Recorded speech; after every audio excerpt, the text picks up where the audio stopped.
Bengal has never been a hub for large manufacturing and cannot be.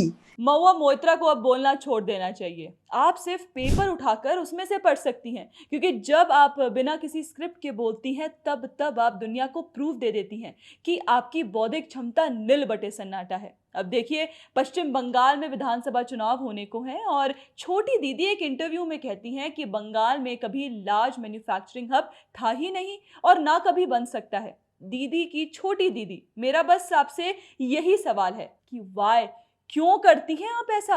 आपको free publicity चाहिए थी या बोलने के पहले सोचना भूल गई थी? चलिए जरा इस बेसलेस दावे को विस्तार पूर्वक डीबंक करते हैं। 1961 से 2026 तक क्लेम बाय क्लेम, तो आप अपनी कुर्सी की पेटी बांध कर ही बैठना। अब सबसे पहले जो क्लेम किया गया है उसे साफ साफ रख लेते हैं। महुआ मोइत्रा जब पत्रकारों को एक्स पर ब्लॉक नहीं कर रही होती हैं, तब कहती हैं कि बंगाल में कभी लार्ज मैन्युफैक्चरिंग हब था ही नहीं।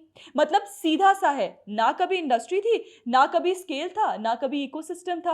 अब दिक्कत यह है कि ये स्टेटमेंट ओपिनियन नहीं है, ये सीधा सीधा हिस्ट्री के खिलाफ क्लेम है, क्योंकि डेटा कुछ और कहता है। 1950 से 51 में पश्चिम बंगाल अकेले भारत के कुल इंडस्ट्रियल आउटपुट का 27% उत्पादन करता था। यानी भारत में मिलने वाले 4 में से एक इंडस्ट्रियल प्रोडक्ट बंगाल से आ रहा था। 1960 से 61 तक आते आते बंगाल का नेशनल जीडीपी में शेयर 10.5% था और per capita income national average का 127.5%।